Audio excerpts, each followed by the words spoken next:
it is, first of all, a new, more critical version of Kant's metaphysical deduction, trying to derive the categories. That's what Hegel was trying to do, provide a derivation of the categories, which is presuppositionalist in the specific way in which he's described it, and non-question based. So you can think about that. Is that a sensible thing to do? Do we need to do that? Is our thinking structured by categories? Do we need to understand them properly? Does it matter? Secondly, though, Hegel thinks that project overlaps with the metaphysics. It's trying to understand the basic structure of being. So it's doing, again, what Spinoza did, what Parmenides did. Again, do we need to do that? There are lots of philosophers who think we don't need to do metaphysics. I mean, I'm not one of them. But there are, I mean, Rawls obviously doesn't think we need to do metaphysics. So I think there's a lot you can think about by thinking about the project and how Hegel carries it out. What are the presuppositions of presuppositionalist philosophy? Do they undermine it, or is there a way of actually understanding those conditions are enabling conditions? Then, how does it proceed? Is there a method?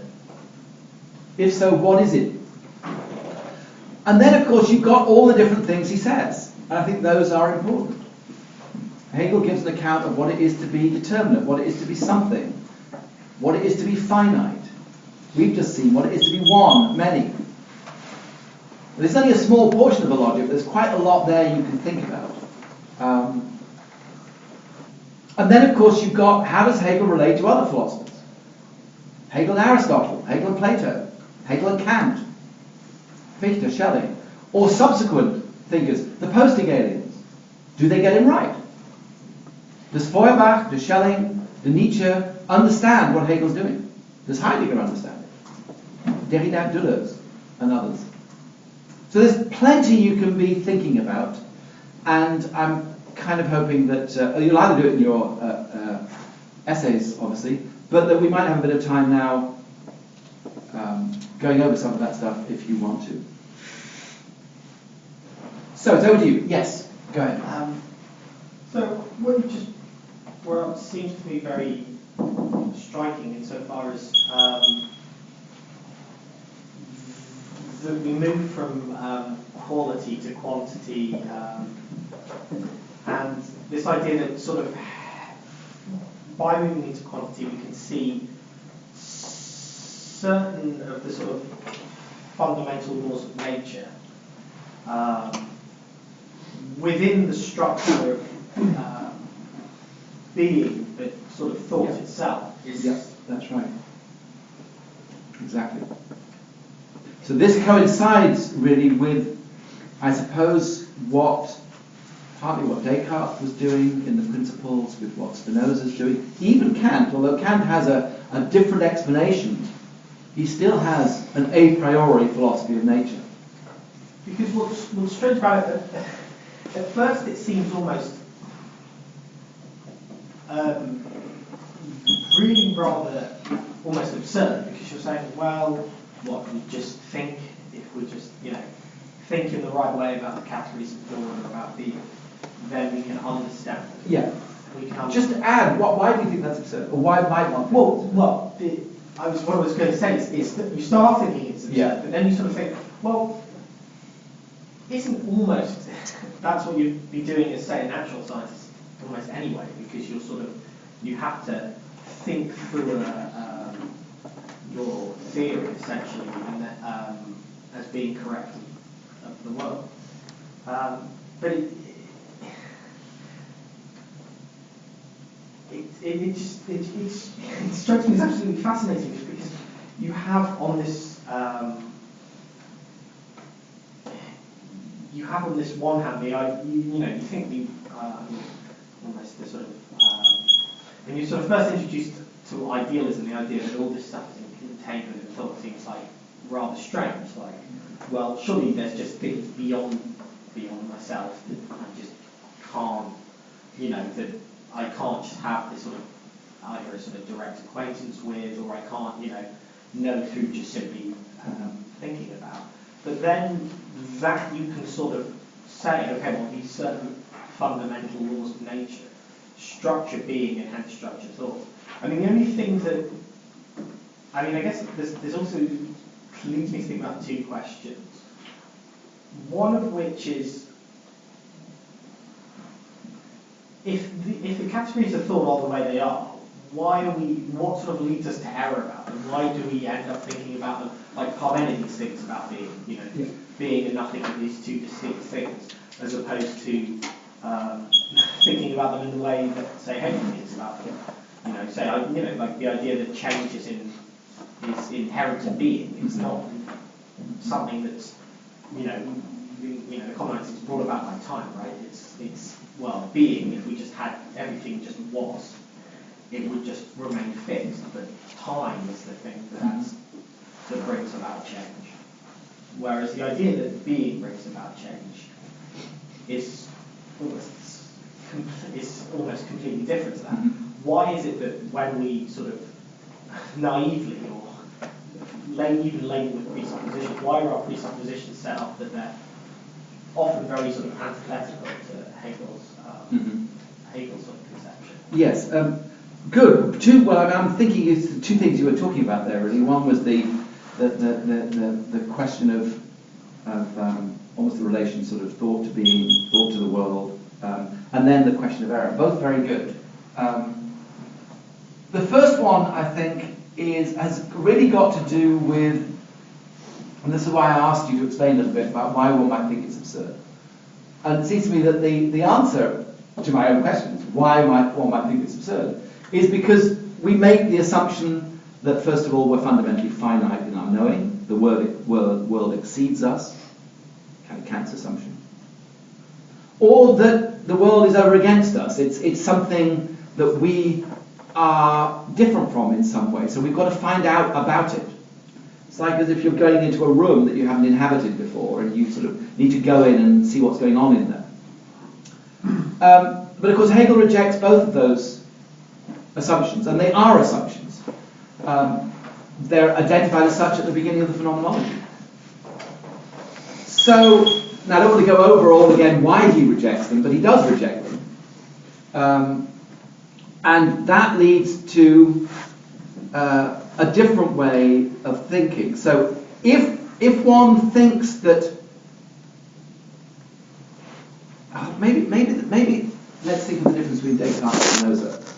One way of thinking about the difference between Descartes and Spinoza is that for Descartes we are, by virtue of being finite, essentially consigned to error because we're not God. So the question is, how do we get truth? But for Spinoza, it's exactly the opposite. We are modes of God. So then you get your second question. So how the heck do you get error? The first position is the one, I think, that Hegel's trying to undo in the phenomenology and also set aside through this element of resolve. Set aside that conviction that we are essentially finite, error-prone, fallible. Abstract away everything that's assumed in that until you just get bare thought itself, which Hegel claims, anyway, is inseparable from pure indeterminate being. So thought and being at some level of abstraction must coincide. Then, if that's true, it becomes less mysterious how, just by thinking, we can know the structure of being. Because the structure of thought is the structure of being. So you would expect, surely, if that's the case, that the various relations, qualitative, quantitative, and ones that belong to measure, for example, that emerge in our thinking being will be manifest in nature. It would be very odd if they weren't. So I think the oddity of the claim that you can just sit down and think and then discover Kepler's third law of planetary movement. The oddity of that, and Hegel doesn't actually think it works quite that easily, to be honest, but the oddity of that comes from the assumption that we are essentially at one removed from the world. So I think that's, and of course you're right, many scientists do think they're getting to the truth, and so they are making the same assumption in the way that Hegel's doing, but many scientists don't. Many scientists think they're dealing with models. And they stick very, very clearly to the idea that their perspective is limited. Error. I think error has its ground for Hegel ultimately in, well, if we're not dealing with empirical error, which has never been a problem, Hegel's never denying that we can be mistaken about empirical things. So if it's the case, let's say if it's the case, that philosophy can show a priori that Galileo's law of fall holds, that in and of itself doesn't tell you what speed bodies are going to fall on Jupiter. Or whether in that particular bit of space something's falling. You can be mistaken about that. So error in a more sort of philosophical sense, well, how do we get the categories wrong? I think for Hegel that's to do with understanding. And it's to do with our capacity to both abstract and to fixate on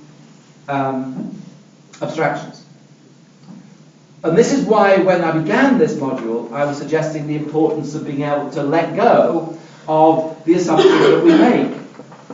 Because there is, if not a natural drive within us, at least one that's rooted in understanding, that seeks to keep things distinct, to have identities. This is this and that's that, and doesn't like the one flipping into the other. If that moment of distinctness is seen as a mere moment of a broader process that has the dialectical structure Hegel's talking about, there's not a problem. But if you fixate on it, then that's why you're going to not agree with Hegel. You're going to find that problematic. And so I think it's got to do with this distinction between holding on to abstractions or letting them undo themselves is the fundamental one. And Hegel's got to be convinced that if thought is prepared to let go of its assumptions, then this is essentially comprehensible by anybody. This is not an esoteric position. You don't need a special intuition to see this. And you can see that the painstaking way in which stuff is developed. Now you might say, okay, it could be done more clearly. Okay, fine. But it's not oracular. It doesn't just come out with statements. In fact, everything about Hegel is antithetical to that. It's trying to work through stuff in painstaking detail. Why? Because the assumption is that this is public. Anybody can understand this if A, you've got the time, you've got the mental discipline, and you're prepared to let go of your assumptions. So that, for me, would be the source of those errors. Now, there's another way of thinking it historically, which is slightly different, perhaps, and that is that the ability to think through letting go is itself a historical achievement. So that, and I think this is probably true, one has got to, as it were, historically and individually, grow up into the point at which you can begin to let go of those classic assumptions. But that means that in the history of philosophy there will be figures who don't do that, that stick to them. And so you get Leibniz, sticking to the one and the many, without genuine external relatedness. But you get Spinoza sticking with external relatedness without genuine internal relatedness. Now, can you blame them? Well, no, it seems a bit stupid to blame them. If it is the case that the ability to think speculatively is a historical achievement. But then counter to that, Hegel will often say, he will often credit Plato and Aristotle, for example, with being genuinely speculative, whereas Christian Wolff is the ultimate abstract metaphysician. So how was it that Aristotle could sort of be already thinking speculatively before? So there are complexities in the history of philosophy that would need to be understood. But anyway, I think that's how I would suggest. And it's worth looking at that. Now, of course, this all assumes the one thing that the post-Hegelian critics deny, that Hegel's thinking is based on a genuine letting go. The phrase gewähren lassen, to let hold sway. If I'm right about that, and they're wrong, then whatever says to you makes sense. If they're right and I'm wrong, then all of Hegel's thought is governed by holding on to a different kind of thought. Identity as, if you're Deleuze's identity as opposed to pure difference.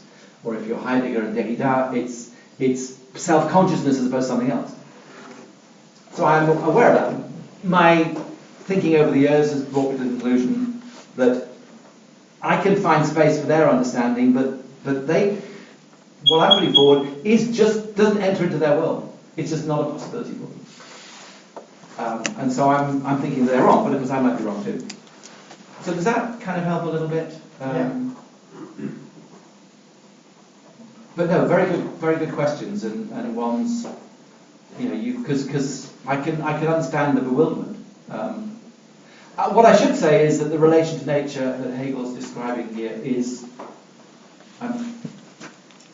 there are only certain principles that Hegel thinks are, as it were, intrinsic to the very structure of being. So not all natural laws will be there. And it might also be that aspects of certain sort of natural laws that we regard as being fundamental and important for our lives don't fall among those that Hegel thinks he can derive. And I think I might have said before that the relation between Kepler and Newton is very interesting. Hegel thinks it's Kepler's laws and Galileo's law of fall that are the genuine laws of being itself, of laws of nature. But if you want to be able to precisely predict where a planet is going to be on its orbit, you need Newton. You're not going to get it with Kepler. Is there something... Well, now Kant, through the notion in the third analogy, through the idea of reciprocal reciprocity, reciprocal causality, has a categorical ground for universal interaction and so universal gravitation. So you can see in Kant a kind of metaphysical ground for universal gravitation. Well, I suppose actually Hegel does too, if I think about it. But for Hegel it comes with the idea of the relation between repulsion and attraction. So in fact you probably do get a different conception from Newton because Hegel doesn't think gravity is a force. Gravity is simply a way in which space requires bodies to move. But I suppose you do then, you do get a sort of metaphysical grounding of something like Newton's principles too. Yes? Two things. One, the first of which is very connected to what's just been discussed, which is there a way to envisage presuppositionlessness such that presuppositionlessness doesn't require a demonstration that it is such? You could say for beings like us who are reflective, I would say no. But the point is that doesn't matter. It matters only because what have we just looked at with the one? The idea that something could be generated as not generated, posited as not posited, mediated as not mediated. So there are a variety of different routes into the beginning of Hegel's logic. One is the phenomenology, one is this idea of setting aside assumptions, one is just thinking about what it is to begin. Now, I find this a very powerful one. But what is it to begin without already having begun? It's to start with something that isn't mediated, isn't determinate, because if it's mediated, if it's determinate, it's already got a complexity in it, so you've already begun. So, what is it to begin? It must be to begin with that which is absolutely simple, which has no presupposed structure to it. So, I think in terms of, let's say, the history we inhabit, the kind of beings that we are, the enterprise of doing philosophy, you need to have that, you need to go through reflection, through understanding, to reason. And you need to be able to let go. And the problem is this, basically, is that there are, let's say you've got a structure of mediation. That just doesn't matter what it is. It can be reflecting, it can be the phenomenology, whatever it is. It's a structure of mediation. And that leads us to being. Okay? That being. Which is immediate. Now, this structure of mediation to get us there has got to involve some sense of self-suspension. And Hegel even says at various points, we've got to leave that behind the science. We've got to abstract. We know that being is mediated, but we have to abstract from that, forget it. Active forgetting, and just focus on this. But there are philosophers who won't do that. Who think, but this is always already mediated. But then what do they end up thinking? They don't end up thinking being, they end up thinking mediated being. But what's the name for mediated being? It's essence. So in fact, no more than that, it's essence. So in fact, if one were to argue, as pretty much absolutely everybody does apart from Hegel, that there is a process of mediation which gets you to being, but the being it gets you to is always mediated being, then it doesn't get you to being, it gets you to essence. And so you're left with the problem of saying, actually, because of the mediation, you can't start with being. But then, of course, I can ask, what is it you can't start with? What can't you start with? And so they've got to somehow explain what it is that you can't have, which they're going to have difficulty doing. Because if they can explain it and really understand it, then they've just undermined their own arguments. And if they can't explain it, then they're missing the point. And so, and this, I think, is the basic problem. Well, there's an easy comeback to the last argument you just made, which is just to say, well, the concept of being was a previous line of inquiry in philosophy that turned out to be a dead end. And then you'll say, well, what is that concept? What is the thought of pure being? Thinking. I think people like Wittgensteinians will start calling you an essentialist at that point. Yeah, but we're not dealing with that. That's bringing in extraneous stuff that the real objection is something like, so I don't have an analytic hat on me, but this is the glove of analyticism. All right. I'm putting on the glove of analyticism. Okay. You're welcome. Suppose I read some Danny Kahneman, and I realised, look, I had all these pre-conscious heuristics and biases, which weren't immediately available to inspection, but had lots of effects on everyday reasoning patterns. Yeah, you don't need to recount that. I mean, a lot of people have been aware of that. No deep insight there. Yeah. But then you might say, look, if someone comes to me and says, I'm genuinely presuppositionless, my immediate suspicion is going to be, wait a second, how have they identified these, even in principle, inaccessible, unconscious things and abstracted from them? It doesn't seem like something you can do. If you say you can do it, then you need to positively demonstrate. No, that's sort of missing. You're focusing on the one who's doing the thinking. That is not what you should be focusing on. What you should be focusing on is this. What is involved in the thought of pure being if it is to be presuppositionless? Everything we take being to a being, we set aside globally. We just delete it.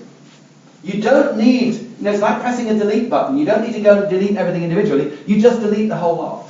Everything goes. Obviously, there are historical, hermeneutical, personal, political, religious presuppositions, psychological. That is not the issue. Presuppositionalist philosophy does not mean philosophy without presuppositions in that sense. And so, there's no point in having that conversation because that is obvious.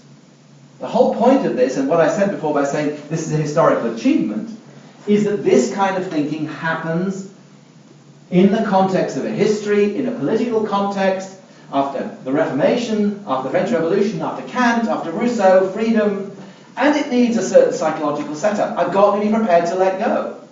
If I can't let go, I can't do this stuff. So we know all of that. The question is, though, what is it to think a concept, being, in which nothing is presupposed? That is the issue.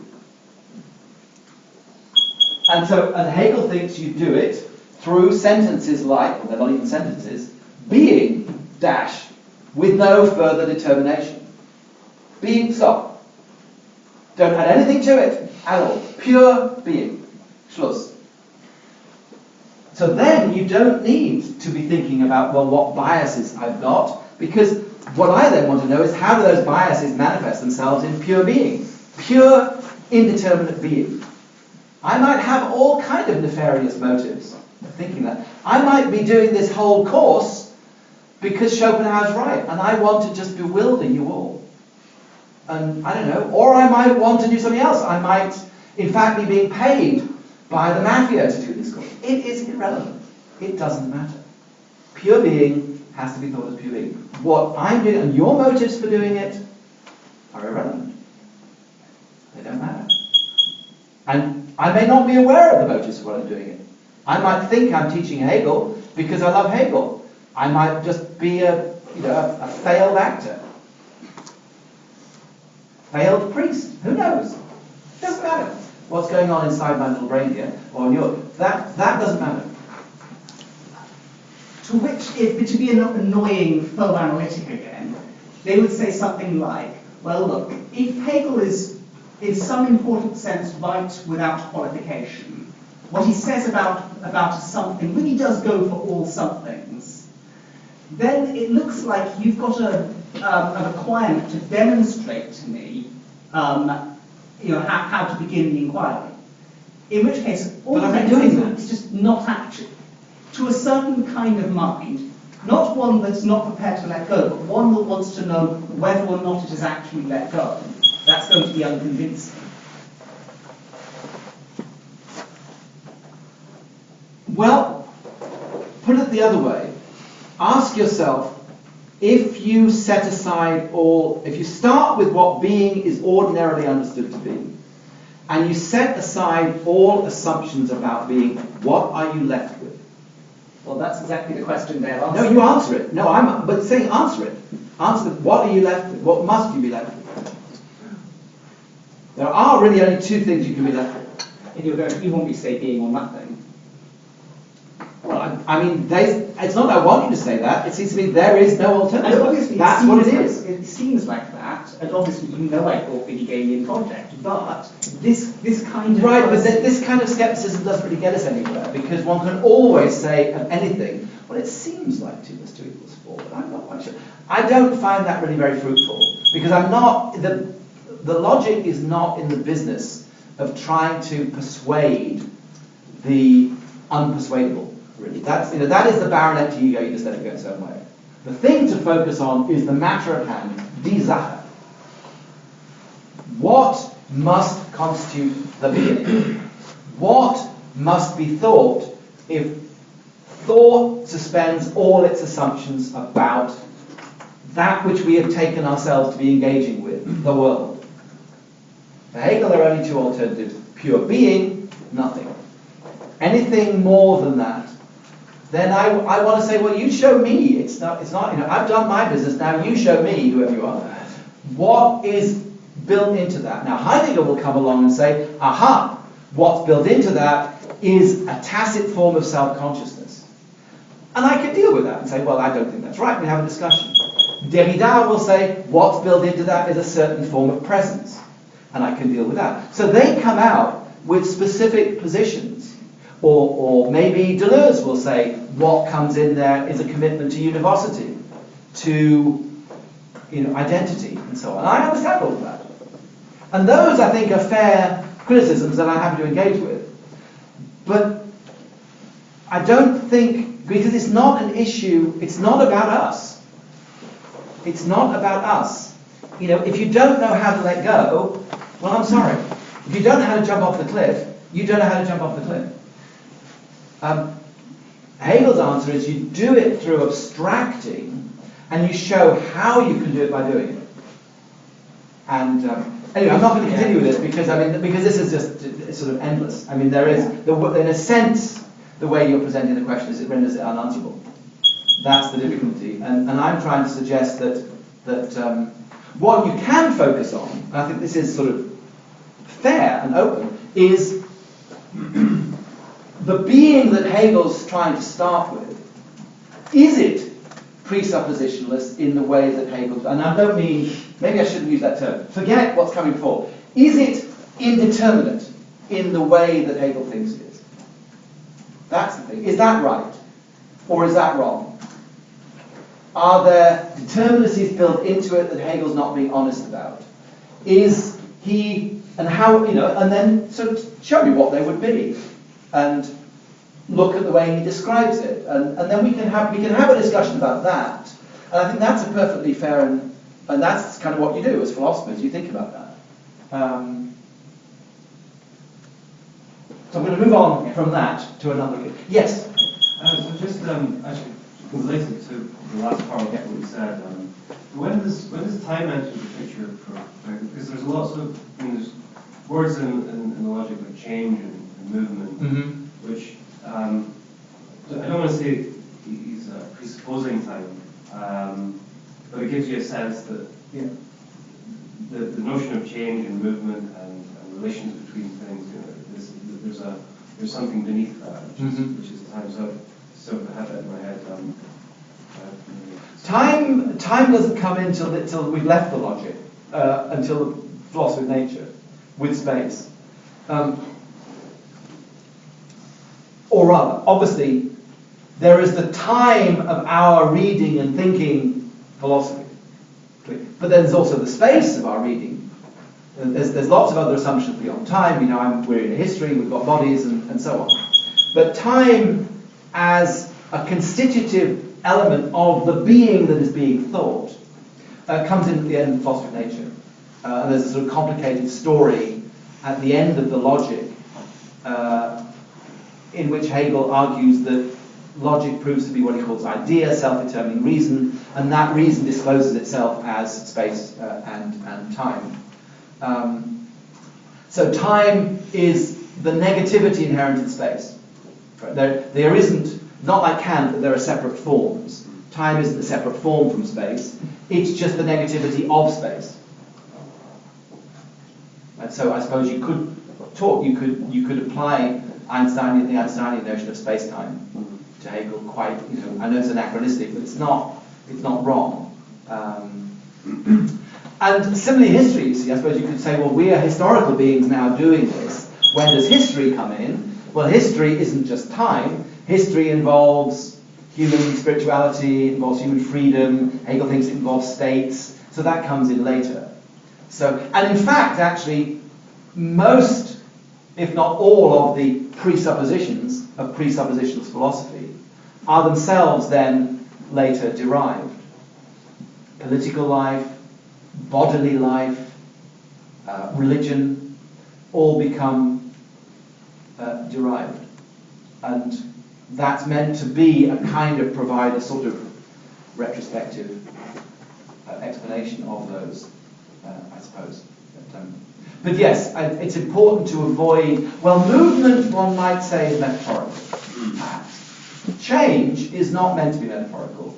If change is understood as the others becoming other, becoming other, becoming other, then there's nothing metaphorical about that. And the point he's getting at is that you can understand change without reference to time there, just as the process of becoming other. And in fact, if you invoke time, you miss that dimension of that change is the process of becoming other than oneself. So not only is it important, so you could miss things either way. If you think too readily in terms of time, then you don't think that the thing itself changes. It becomes other than itself. You think that time changes it. So actually, the question you asked is a very good one, and trying to answer it for yourself and getting you to think, well, what would Hegel say about this, actually does kind of reveal a little somewhat of what he's saying. I think unless there's anything urgent or pressing, I think, because I would like you to fill these out, please. Just to say thank you very much again for all your questions, and even having the Analytic Club. It's been a pleasure to have you here. Look forward to seeing you next year. So thanks all very much. Obviously, you've got your essays to do, so I just wanted to say that I am around. I'm sort of teaching Hegel aesthetics next term, and so if you're not writing your essay over Christmas holidays, then obviously I'm happy to meet with you next term. If you are writing the essay over Christmas holidays, and I'll be checking my email, so if you want to send me a a draft, but not too long. I'm happy to look at something and give you some advice on that. What I would say is, can I just say, if you are writing an essay over the Christmas holidays, try and keep sentences short. Don't use Hegel as a model. Try and keep the sentences short. And also try and say to yourself, or even to a friend, what the thoughts are, and make as much explicit as you can. Good. All right. So, those of you who are not registered, thank you very much.